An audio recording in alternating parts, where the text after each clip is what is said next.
Ladies and gentlemen, we are now live, and today I am joined by two very, very, very special people that I had the absolute honor and privilege of meeting through Clubhouse. Once again, Clubhouse. And, we've built a nice relationship over the years. I've learned so much from these two phenomenal young women because they are deep in this business and they know what they are talking about. I am talking about none other than writer, director, color grade, as you name it, Lakeisha Jackson. And I am also joined by the incomparable Shakesha Williams, visionary entrepreneur, storyteller, award winning writer. So today I'm really excited because they are both here on a conversation with it. We're going to touch on a lot of things, but the main thing that we're going to talk about today, besides how they got started in this industry, is we're going to talk about this innovative thing that they've created called ExceptionFest. And I am so excited to really do a deep dive into what that's all about, how that's going to help you as an independent film maker, as a creator, anything in the industry. This is going to help you. So without further ado, welcome to a conversation with Miss Jackson and Miss Williams. What's up? What's good, Floyd? Thank How are you? I'm good. I'm really excited about this interview, and I'll just do a little sharing. Normally, I have a series of questions written out because I'm like, oh, I'm going to do this and I'm going to do that, and I'm like, you know what? Nah, we just going to talk today. I said I'm going to go freestyle. My wife was like, you going to do what? I said we're going to freestyle. So today, wherever the conversation takes us, that's where we're going. But again, ladies, welcome to the show. And I'd really like to know how the two of you first got your start in this business. So take it away. Awesome. You want to go first, Keisha? No, go ahead, Lakeisha. All right. So for me, I got my start. Oh gosh, it's been like 2010. It's been a while. I've been writing for a while. Before that, just creative young kid. In love with TV and movies, and growing up, I didn't have a lot, so books were an escape. So being able to, just lose yourself in worlds was something that really tugged at my soul. So I, taught myself how to write short stories, and then television was another thing that sucked me in. So I, at that point, started writing stories and then teaching myself screenwriting. And I got serious about it in 2010. I was formally optioned for a vampire trilogy that unfortunately did not pan out. And after that whole thing fell from under me, I said, from now on, anytime I do anything, I'm not going to ask for permission. I'm not going to just hand my stuff over to anybody else.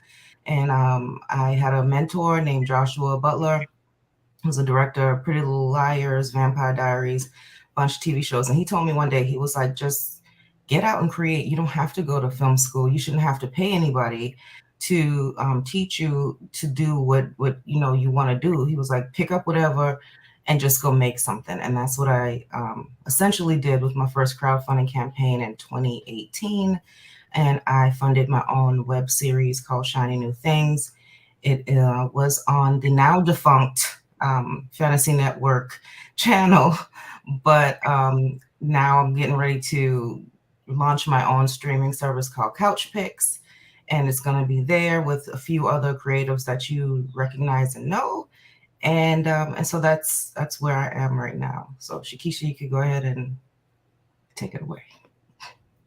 Okay, so for me, I always knew that I would be in this industry. But I got my start. I went to film school in 09, and by 2012, 2013, I was working on sets and doing things. But I've always been an entrepreneur, and I've always been like, I started in the music industry, interning at Motown Universal, and I would see different acts and how they would promote the acts. I'm like, man, I could do that. And I began doing independent concerts. But my heart was always in entertainment and Mm. creating fiction and narrative productions, because there's nothing more powerful than the ability to hold someone's attention, to teach, to make a whole room of people get on board with one idea, whether that's a laugh, whether that's them crying, whether that's them learning about something. I remember being a kid and watching the Eyes on the Prize series. That's how I learned about the civil rights movement. That's how I learned about all it's so important. This industry is so important, which is why I think the gatekeepers continue to gatekeep. That's a whole conversation for another day. But the idea in the early 2000s of having the ability to make your stuff kind of sparked me. And I made my first film in 2015. It's called My Story. It's now streaming on Tubi. And from there, I guess I got cocky and was like, well, I did this. Let's go on and let's see what we can do next. And then I decided that I wanted to tell stories about plus size women, but not sad tales of woe. I just wanted these plus size women to exist in bodies and make statement that we're women, we're here. So I created Curvy Girls Rock. And that taught me a lot about being a producer, being a writer, being a director. On some days I had to fry chicken, and on other days I had to make spaghetti to keep, for craft, to keep it going. So I got my start pretty late too. I was in my 30s by the time I hit film school. So I say that to let anyone know who's under the sound of my voice that it can start at any time. Like if you have a dream, it doesn't mean it's dead because you didn't do it when you were in your 20s or you're too young right now. No, it can happen at any time. Yeah, and for me, I did not start this journey until I was 38. So, and it happened because someone said, "Hey, you make a good model." I started out wanting to be a model, and 19 years later, here I am. But I want to go back to something that you said. You said you got cocky, cocky or confident. No, it was cocky. It was ignorance. It was that blissful ignorance that all of us have. When you're first starting out in something, I had no idea about crowdfunding and how much of a journey it was and all the steps to take. So I started this crowdfunding, first crowdfund, unknown filmmaker, nothing but some little film that I had done, obscure, my story. I get out there and I'm like, I want to do a crowdfund for $100,000. That's what I mean by cocky. That's what I Okay. mean. Like, Okay. come on, girl. And it's not that it wouldn't have been possible, but at the time, there were layers and steps to take that I didn't take. I ended up financing Curvy Girls about 80%. Like we did crowdfunding, but we were always under we never hit the target. But the great thing about that was I found, funders and sponsors who from that point forward have stuck with me throughout the years. So that was very telling that, me starting, the thing that I hated was that I failed. But if I look at it from a 30,000-foot view, it wasn't a failure. It was an exposure. And kind of falling on your face and landing again, like stepping up and landing again, makes people go, well, she's got something there. And we had an amazing run. We were featured on television, on newscasts. We were featured in Ebony magazine twice. Like those were things that happened. So you could look at the side, well, I didn't raise the money to do it the way I really wanted to do it. But my vision still was able. I worked with some amazing people. The actors were amazing. The crew was amazing. The team was out. I worked with the most incredible people, and those kinds of relationships wouldn't have happened if I hadn't started. Okay, so I'm going to push back on cocky, Oh and I'm boy. going to say you were cocky because you know what? We all go into this. I don't think there are too many people unless you had people in this business before you, like parents or something like that. Mm-hmm. None of us know what's on the other side of that door. So, there has to be some type of brashness. There has to be some type of cockiness. But I really think that it's a confidence saying to yourself, you know what, this is something that I can do. And as far as failure, I did a reel the other day, and I talked about toddlers. And I asked the question of, have you ever watched a toddler learning how to walk? And the amount of times they fall, but they keep getting up and doing it again and again and again and again, have the mindset of a toddler. So with the both of you, I'm going to say you had the mindset of a toddler, but not in a bad way, because Lakeisha, when your work didn't get optioned, that could have been the end of it. But what made you say, I'm not going to allow someone else to hold my destiny in their hands. I'm going to push forward and do this myself? For me, it was just I didn't like the process. I didn't like having to answer or ask somebody else. I'm sorry. I'm sorry. I need to turn this off. I am so sorry. That's okay. We're live. I know, right? Okay. I didn't really enjoy having to ask a production company or whoever the producer was at the time, what's going on with the project? Why haven't I heard anything in a month and a half? And then, I had paid them for certain things, and I was so new. I didn't know that I wasn't supposed to be paying for certain things. So I was paying for stuff, not getting any information. And by the time the rug came from under me, and the truth came to light, they took my project and packaged it with other stuff. And when that studio was ready to cut checks, they run background checks on people. And somebody was a con artist. So they dropped everything. And I didn't know any of this was going on.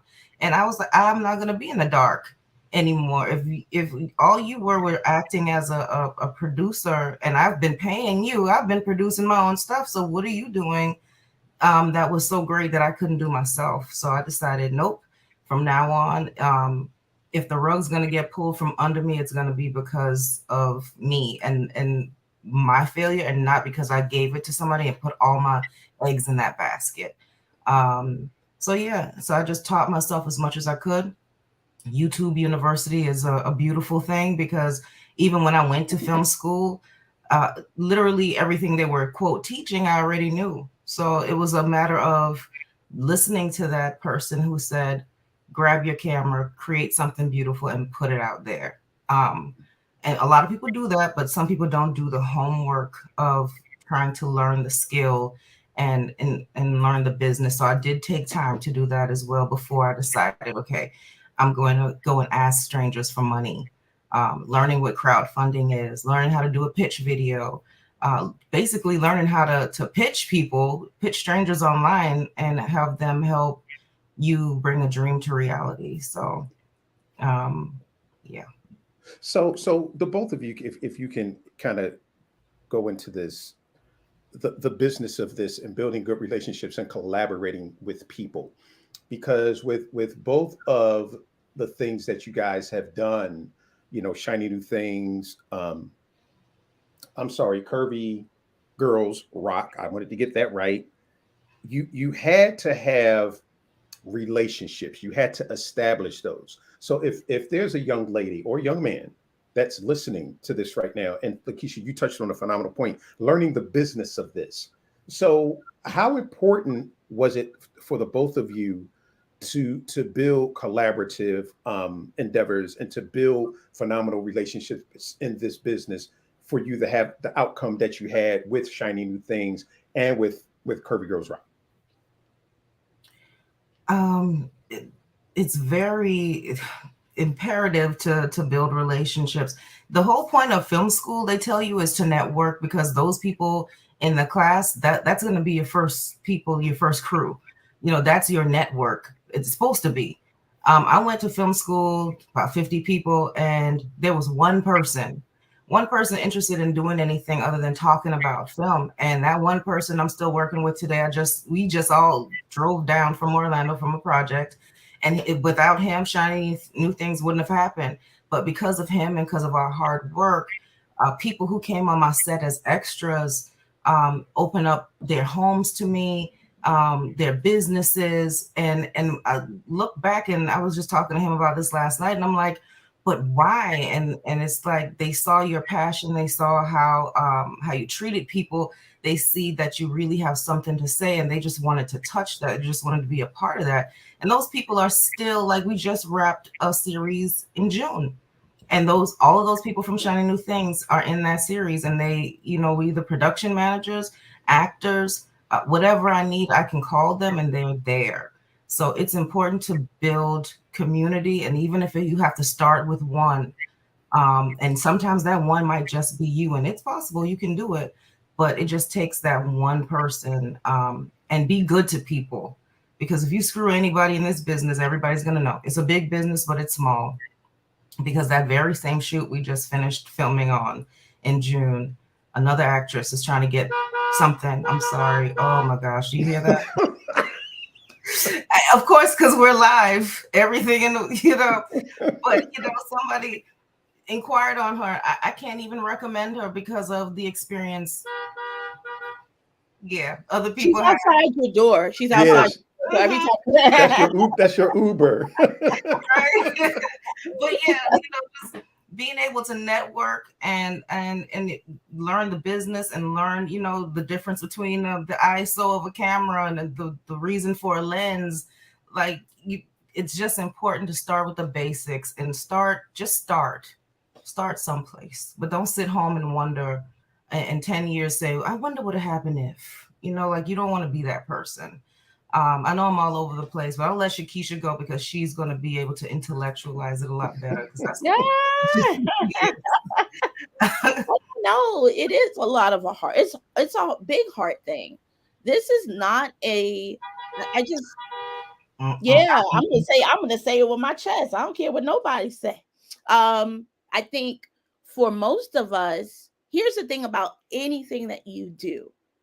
If it's not done with passion, or you don't have a passion for it, I wouldn't even try it. I think the idea of fame and the idea of notoriety, the idea of success or wealth or whatever the ideas that come, right? A lot of us want that. I'm included in that. I also believe that this is my calling because of such the hard times that I have faced in this industry, the rejection I have faced in this industry, the no's, the closed doors, the opportunities I thought, and then there was a miscalling. The times when I stepped up to the plate and I didn't do something, the times when I was with other people and they didn't do what they needed to do. It's a myriad of learning experiences that could possibly crush you and put you, like, if this isn't for you, it'll knock you to the left.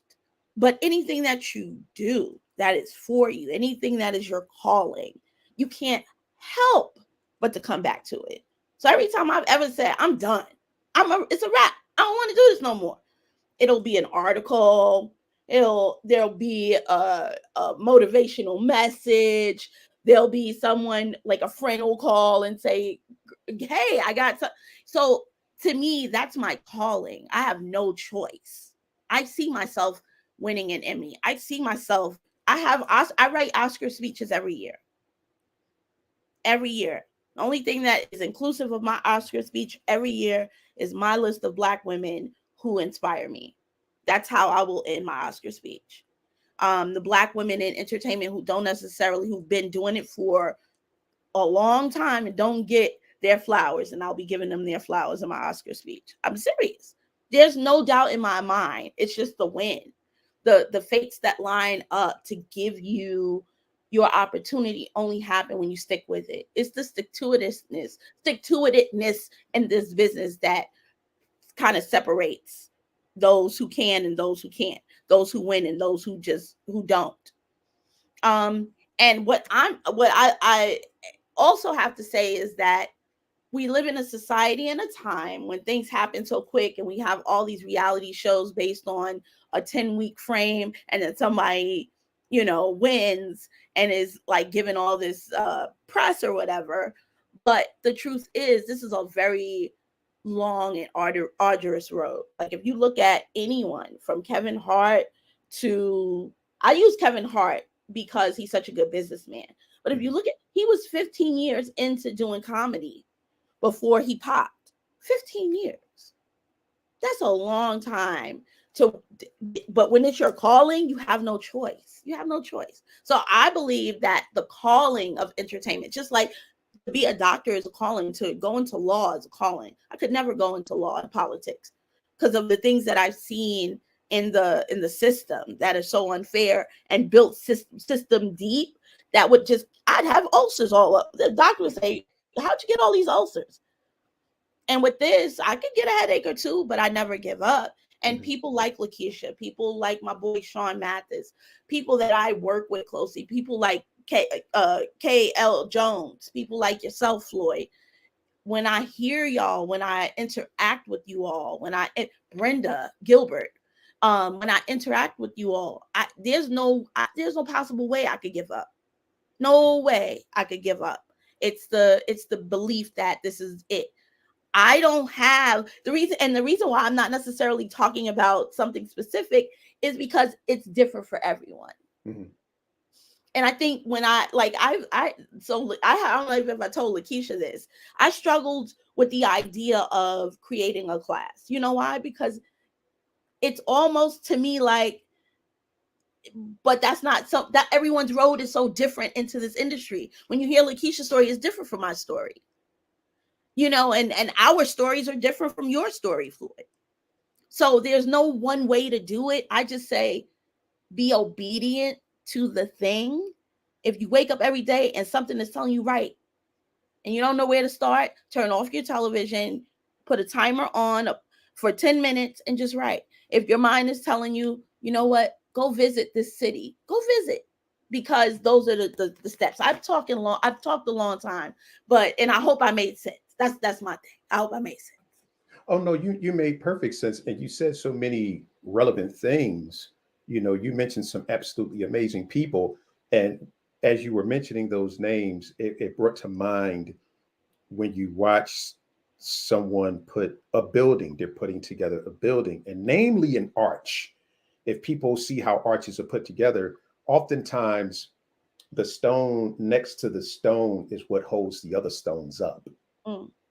So when you're talking about Brenda, and you're talking about Lakeisha, you're talking about Sean, you mentioned myself, thank you so much. We're all holding each other up because I've been in this business for 19 years. It is brutal. It will separate the men and the women from the boys and the girls. Because if you don't have a vision, and if you are not, as they say, about this life, it will eat you alive. Because if you are not someone who can look rejection in the face, as the two of you have done over and over and over again, and you lay down at night and you get up in the morning, you say, you know what, today is a new day, I'm going to do it again. If you don't have that particular mindset, this ain't for you. And that's okay. It ain't for everybody. You will really find out. And I'll just give you a quick example, then we're going to get back to you guys, because this interview is about you. A film that I had done years ago, A Child of God, is a short film. I submitted that short film to over 50 festivals. And Shakesha, you talked about this with Curvy Girls Rock. And I kept every rejection letter because I got more rejections than I got yeses. But as they say, it only takes one yes. It only takes one yes. Mm-hmm. You can have 50 no's. I can go right now and reference on Film Freeway all the no's. I said, I'm not getting rid of it because I need to see that. Mm-hmm. I need to see that. But with all of that and everything that you guys have been through, the rejections, the no's, here you are, and the two of you came together and you created ExceptionFest. What is it, and where did you guys come up with the concept and the idea to do this?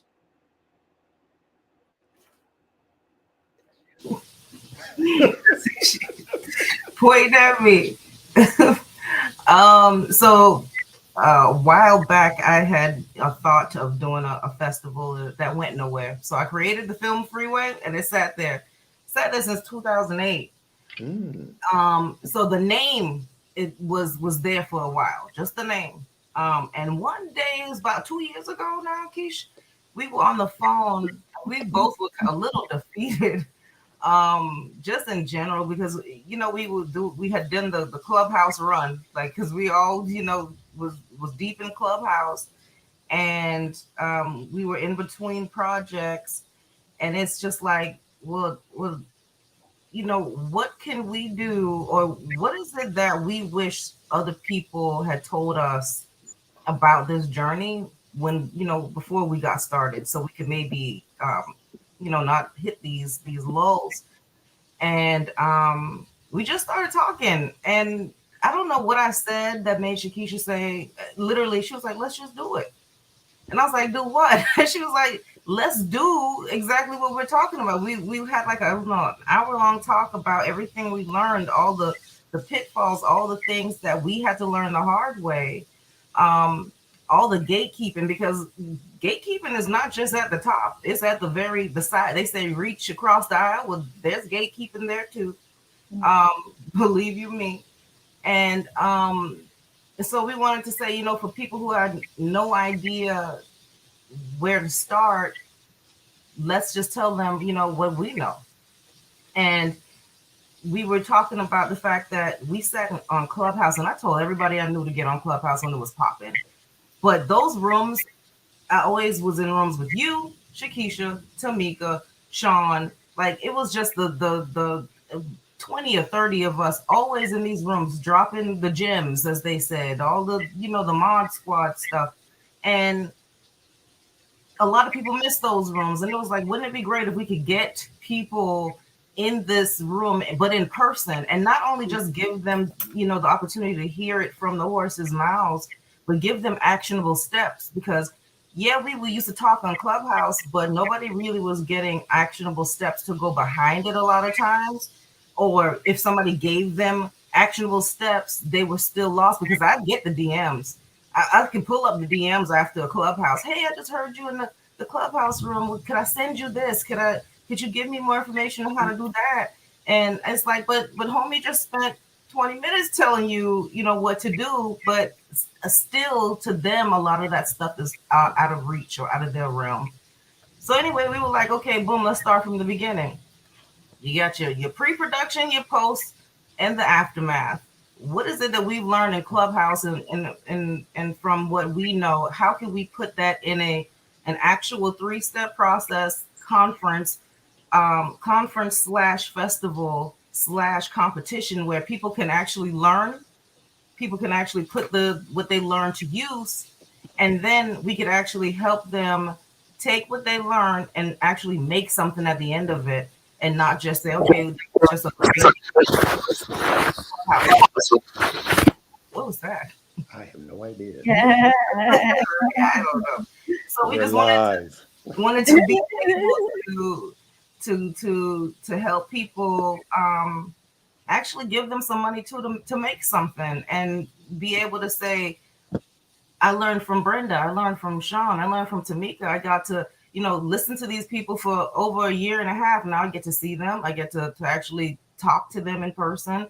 I get to actually produce a project possibly with them. And even if you don't win the pitch competition, you're in a room full of other people with the opportunity to network across. You're all there for the same purpose. You're learning everything from pre-production to production to distribution. The writers, I think it's Sean, he's going to be doing a writer's workshop. Like, there's so many things that you need to know, that we've touched on over that year and a half. We just wanted to make it tangible for people, and give them an actual roadmap to make it a little bit easier for them to avoid some of the stuff that we went through. And before you talk, Shakesha, I just want to put this in there. And it is so important that when they come, they see this. That is so important, because that's one of the reasons they think they can't, because they saying, I don't see this in those positions of authority. Well, guess what? If you attend, which you should, We're going to give you the information at the end so you can go and buy your ticket. You will see people that are straight heavy hitters in this thing, doing the thing. I am so excited because of the fact that I am going to be in a room with some of the best people in this industry. I'm going to be quiet and let Shakesha talk about it. So what we have done is, in light of everything happening with the SAG-AFTRA strike, we have talked with SAG-AFTRA. We went back and forth for over a month, actually. And as a new festival, with folks who are a part of studio executives as well as actors, there has been conflicts of interest. So we have shifted to our online, to virtual. And the wonderful thing about that is those who couldn't travel are now able to join us. Those who couldn't necessarily afford the ticket price, we are now scaled that, and tickets are now $35 for a virtual experience. So you're getting this amazing experience. I mean, in 2024, we're back in person.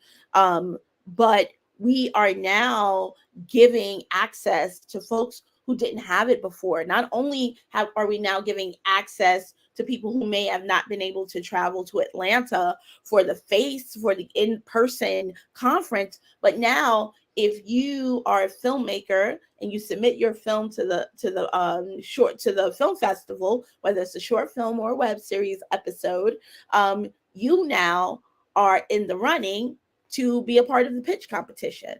So that's the other cool part of everything. So, and we're accepting the pitch competition. Support our hashtag creatives, founded by Alan Greenstein, is a sponsor of the pitch competition. It's a $5,000 cash prize for anyone to do their short film or their web series. And the reason why we are giving short films and not necessarily finishing funds for, filmmakers who have features or full series is because the idea is to allow someone to make something and empower them to move forward to the next thing.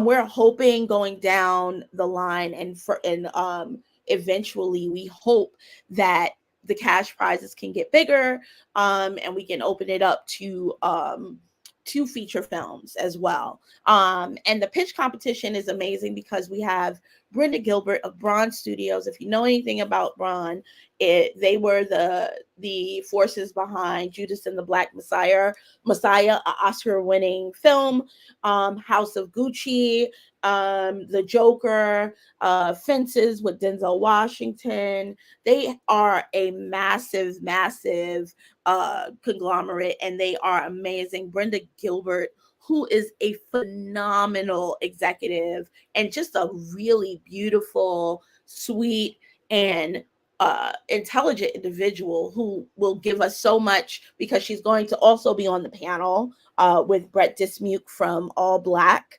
and AMC Networks and WeTV.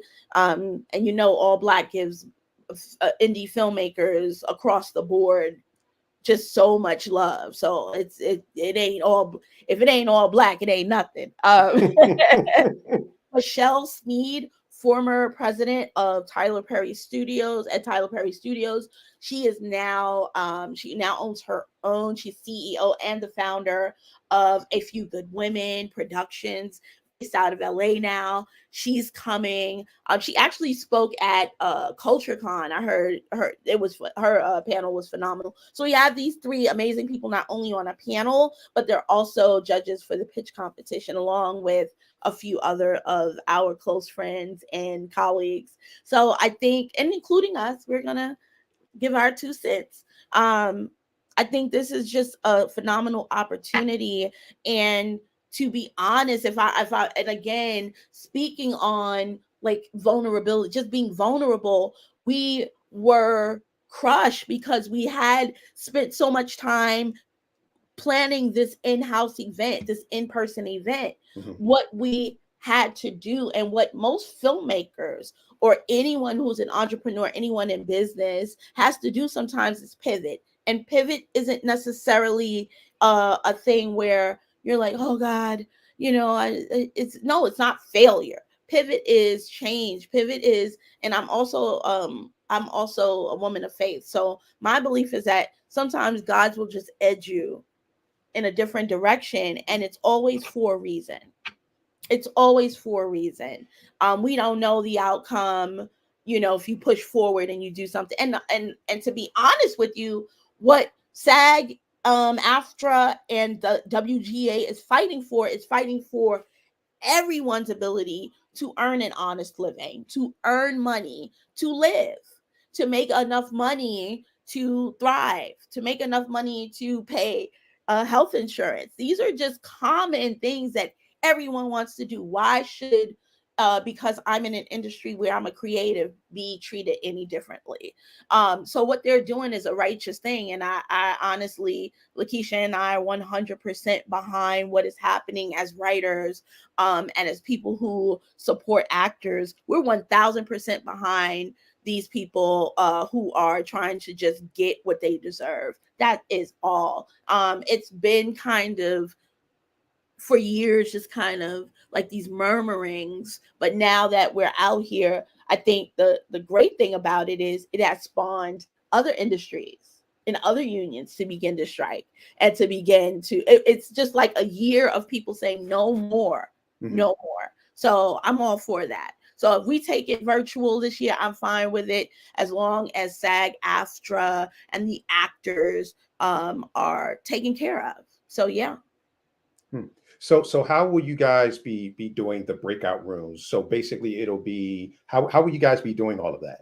So the breakout rooms will now be. Excuse me, I was talking a lot. Now it caught me. Lakeisha, if you want to, it's in here. It's in here. It's in here. I got you. So everything's gonna be done on in this virtual environment. I forget the name because Filmocracy. Filmocracy, there it is. Yes, so it'll be set up where you can actually go to the theater Friday night or Friday. I forget the time. I think it starts at 6. Everybody who's submitted to the festival, you'll be able to screen their things in that, I guess, virtual building. And Saturday we have a full schedule. And you just basically, you'll be able to navigate from the panels and then into the breakout rooms afterwards. Everything's going to be set up for a specific time for people to plan their day. But yes, they'll still be able to say, watch the writers panels and whoever we have breaking out in the rooms there. We're still negotiating with a couple people with that. Of course, Sean, I think he's going to be doing his writers workshop in the breakout room. Then we have the web series, the directors, the filmmakers. So it's going to be, if you ever use Filmocracy before, the way they have it set up is really kind of cool. So you'll be able to basically schedule it like you would a film festival to, who you want to go and see, and be able to go at that particular time to the breakout room sessions and download their PDFs and get to work. And I think the pitch competition is also going to be done that way as well. Okay. So basically all the speakers will be able to do it from the comfort of their own home. Yes. Absolutely. Oh, snap. So I can wear my slippers. Yes. Just make sure you wear that cool hoodie, man. Yeah, I gotta represent. I only pull these out when I'm doing the show. Other than that, they just sit in the room. So with that, ladies and gentlemen, if you were saying, well, you know what, I don't know if I can fly to Atlanta right now because money is tight. I get that. But now you have absolutely no excuse, because if you're saying I can't pull out $35 and then I see you walking down the street with your soybean latte with the coconut whipped cream from Starbucks for $20, I'm like, yo, where's your head at? Because here's the thing. Everything that you do for yourself is an investment. And this is an investment because, again, the fact that some of the people, well, all of the people that you are going to see are masters of their craft. So the fact that the ticket is not even going to cost you $100 is a steal. You're about to get a master class for practically nothing. And here's the thing that I this there's a phrase. There's a gentleman who's my mentor. He doesn't know it, but when I meet him one day, he'll know, by the name of Ed Milet. And he says, things don't happen to you, they happen for you. Mm. I was so ready to come to Atlanta. I was ready. I had my outfits picked out, all of that, whatever. It is what it is. Yeah. But the great thing about this is, as you guys so eloquently stated, it really opens it up for people who otherwise would not have been able to attend. So something didn't just happen to you just now. It didn't happen to you. It happened for you, because now you have access to something that's going to be absolutely amazing. So when's the first day? When does it start? I have one thing I want to add real Sorry, quick. Please. Just to piggyback off what you said, piggyback with like Clubhouse. So another thing Shakesha and I did also, because we understand sometimes the barrier to entry, sometimes $1 could be $1 million if you don't have it. So we also, implemented something where if you just don't have it, fill out, I think it's a form. I don't know if it's still up there. It is. Fill out the form and just let us know, why you should be able to get into the pitch competition with a link with your project. And, we'll take a look at that. And I think we've already awarded a couple of people free entry so that you can, come if you have a passion and you have that project sitting on your hard drive, but you just ain't got it because you ain't got it. Just hit us up, give us a call, slide into the DMs, but only for that. If we get to it, we get into it, and be able to help, because that's another thing we discussed. He was like, there's a lot of things we weren't able to enter because we just didn't have it. So, just because we're doing this, we're not gonna be like, well, oh, bad, too bad, so sad for you. So we're like, yeah, we could do that for some people if they're interested and they really have a passion for this. Not gonna count you out. So For sure. Like, definitely go to Exception Fest on Instagram and DM us if you want the waiver form for your project. So if you're submitting to the film festival, again, people who submit to the film festival are automatically considered for the pitch competition. So submit for the film festival, and then we'll you're automatically awarded an opportunity. And what we're doing is we have a panel, and they'll be judging, like a preliminary judging process. And at the end, we'll have 5 filmmakers that will sit in front of the executives, the judges, and we'll have the opportunity to win that $5,000. We're not letting people go in cold, because our amazing friend Sean Mathis is doing a pitch competition class. So you'll be able to pitch for him. He'll be able to kind of walk you through the areas that you may need to bone up on during that Saturday pitch session. And that way you're walking in and you already have the opportunity. I mean, for me, when I was pitching like Hulu, when I pitched BT, he actually was my guiding force in that. So I'm 1000% like, yeah, let's go. Because I think what he has to offer from his perspective, and this is a man who's done a bunch of movies, we're working with him now on a docuseries. So it's going to be amazing. Just from every area. And I'm not sure, I haven't even asked you, Floyd, what your class is going to be, or your breakout session is going to be about. I'm very interested in knowing, because I was like, is he going to do podcasting? Is he going to do like his perspective, coming from someone who's a founder of a film festival? I've been like, and that was an email I was going about to everybody next week. Like, what is going on? What are we doing? What are we doing? It's still coming to you, but I would love to I would love to hear, what do you got cooking? You don't have to give all the details, but okay, you know what? I think this is what it's going to be on, the business of show business, because our good friend Craig T. Williams put up a post on Facebook last night. I can share it because he shared it. And he basically told people, don't put contracts in this group where people can read them. Someone posted a contract. Oh boy. I'm like, what? No. And, Oh God. he was saying, you don't do that. Hire an entertainment lawyer. Hire an entertainment lawyer. Hire an entertainment lawyer. So when I read that, it went back to what I always talked about on Clubhouse, that at the beginning, middle, and the end of the day, this is a business. It's not called show and tell. It's called show business.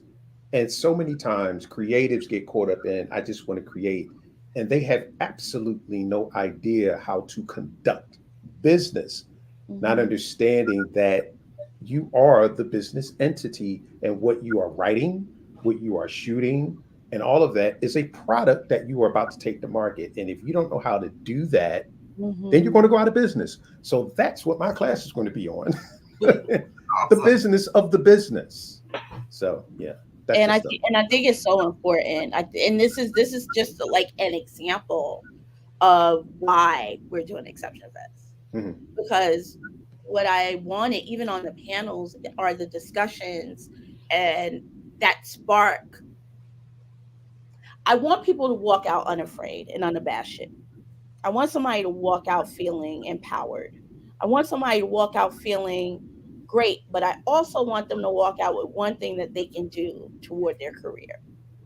One thing that they can do that will shape the rest of their time in this business, however long it is, if it's long or short. I feel like Lakeisha and I, the best thing that we did was, again, be obedient to whatever the calling is. Because there were days when we were like, are we, particularly, so this is a flooded space with names that, you got South by, you got Telluride, you got Cannes, you got over here in New York, Tribeca Urban World, the Black Martha Vineyard Black African American Festival. I think that's what it's called. My apologies. The ABFF.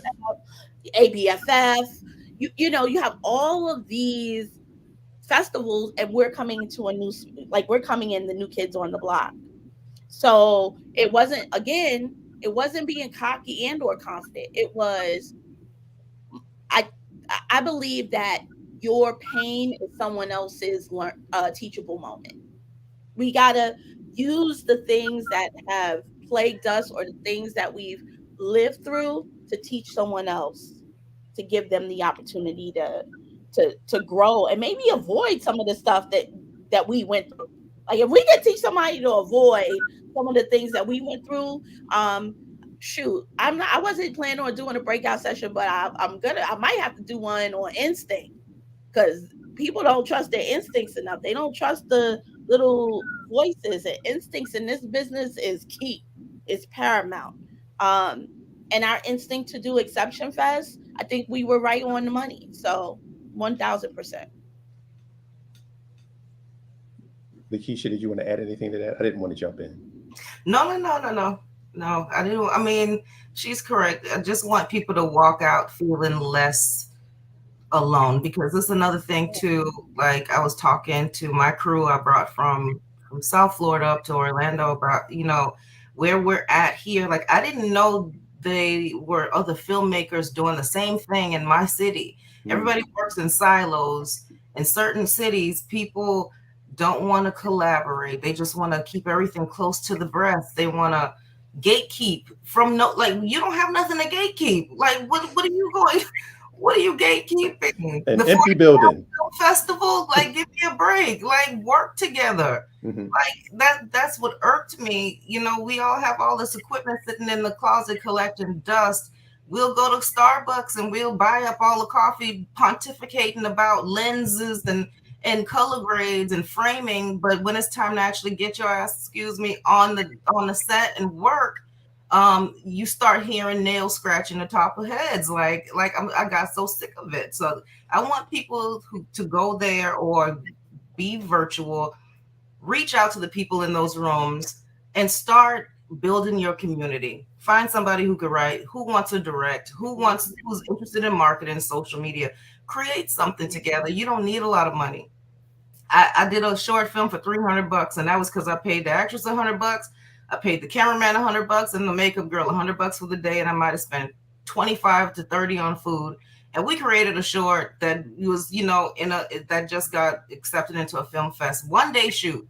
You can do it, and you don't even have to spend that much. Just get out there and create and be smart and ask questions. Yeah. What you have to do is you have to find people of action. Mm-hmm.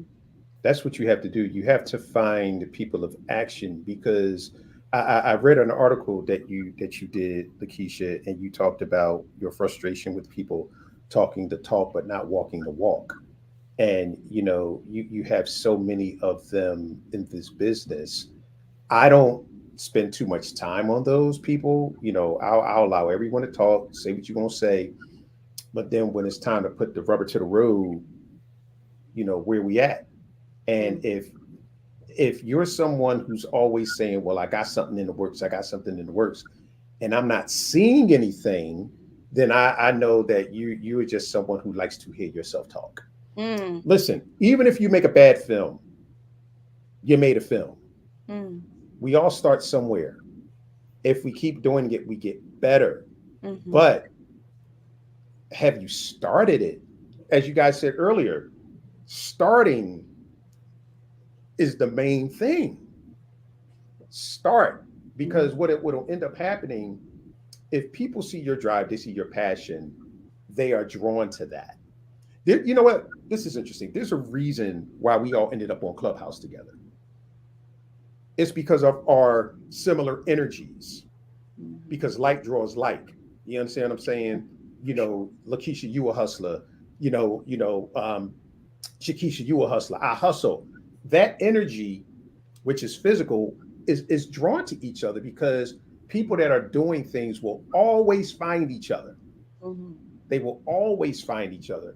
But with that, November, Exception Fest, 3 days. Where can people find it? Where can people purchase virtual tickets? And where can people find the two of you phenomenal women? Go ahead.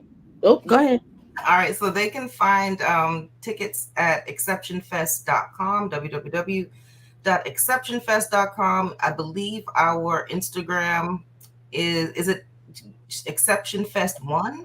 Nope, ExceptionFest for the Instagram. For the Instagram, I'm sorry, because I created them and then I handed stuff to Shakesha. So I think it was Twitter, but we don't even use Twitter. It's defunct now, but it's X. Right. But you can find the links for the tickets on the website. It'll take you over and give you all the options for the actual pitch competition for any individual days. Like, you have options, or you could get I think it's a ticket for the full 3-day experience as well. You can find me on Instagram at filmmaker L Jackson, and Shakesha, you go ahead, because yours is kind of it's Shakesha DW. DW, okay. No I in Keisha, Shakesha DW. Yeah, at Instagram. But yeah, you can find us.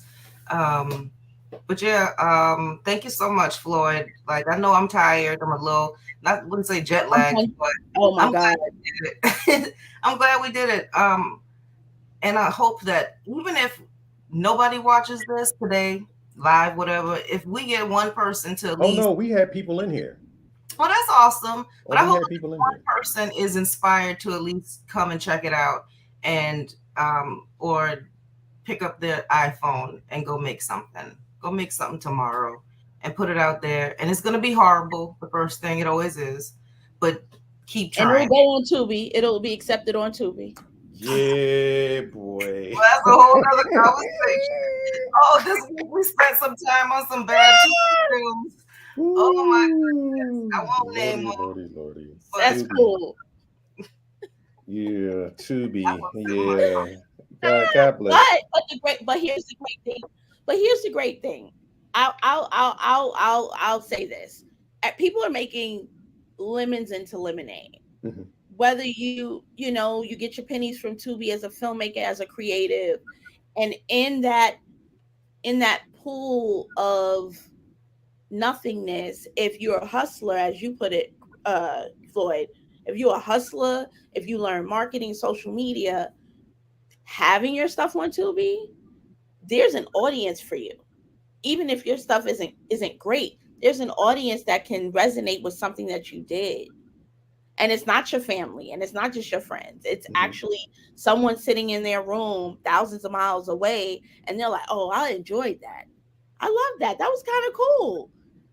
So I think just putting your stuff out there is good, but also learn the business of marketing, because Hollywood takes something that's created and turns it into a machine. So Mm-hmm. I think the important part is learning how to turn your stuff into the machine in order to really pay your bills. Learn the business so you can pay your rent Yeah. and buy your car and send your kids to college. That's important. Yeah. And you know what? Let me say this about films on Tubi. I'm very critical. Mm. And sometimes I think with us doing what we do, we don't watch things the way regular people watch things. We just don't. Okay. So we may look and see something and we're like, mm. But the average citizen that does not have that training and that technical eye, they ain't spotting that. Right. They may say, well, that's a little quirky, but they're not looking at it saying, now, come on now. Come on. Really? Did you really just do that? Did the editor not catch that in post? Right. Right. Did you not Absolutely. have B footage? So if that clip looked bad, you could have replaced it. Y'all ain't catch that shit. A lot of the people are not they're not looking at it that way. They're just looking at it, hey man, Right. this was good. It took me out of a situation that I may be in for an hour to 2 hours. Mm-hmm. So I can't knock that. And that's why it goes back to what we all said. Start it, make it, complete it. Because it may not be shot that well. It may not be color graded. The sound may be janky. But Yeah, if you touch one person, you have done your job. for sure. Exactly. You have. You For have. sure. So with that, this has been absolutely amazing. We are definitely going to do this again because I am the official podcast of Exception Fest. So they will be coming back as we get closer because we're going to talk about this again. And what I really would like to do is for our next one is have some of the panelists on with us. So, Yes. we can talk and just, go over some things about what Kick they'll it be like talking about. Clubhouse. Kick it like what you did on Clubhouse. Yo, listen, you can get up to 10. I use StreamYard. You can get up to 10 people on this piece. Uh-oh. So we can have a party, get some wine. Oh, I'm sorry. I'm playing this stuff on the podcast. But yeah, we can but yeah, I would love to have, Brenda and Sean and a couple other Yeah. people on to talk about exactly what they're going to be servicing, this well-deserving Yes. filmmaking audience with. But ladies, this has been so much fun. And again, it is so great to finally see you guys in person. That's Clubhouse. You talk for 2 years and you never see somebody in person until you Right. come on the podcast. But it is so great to actually see you guys in person. And I'm just so happy that I get to call the two of you my friend. And I'm so happy that I get to Oh, learn Floyd. from the both of you. And ladies and gentlemen, if you have enjoyed this episode, please subscribe to the YouTube channel, A Conversation with Floyd Marshall Jr. on YouTube, but also subscribe to the podcast on Apple or iHeartRadio because we're on all the streaming platforms.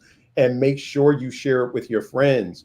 But above that, please make sure that you visit ExceptionFest.com. Did I get that right? Yep. Absolutely. Please make sure that you visit ExceptionFest.com and purchase your virtual ticket because, as we said, you are a business and this is investment in your business. You do not want to miss the people that are. What are the dates?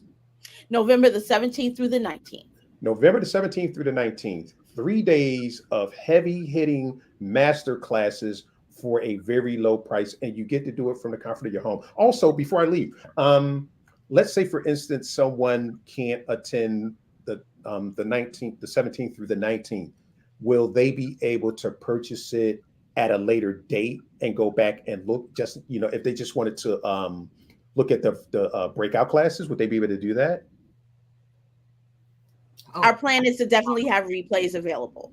Cool. So, Yes. but you want to be there in person on the first day, because that's when it's really exciting.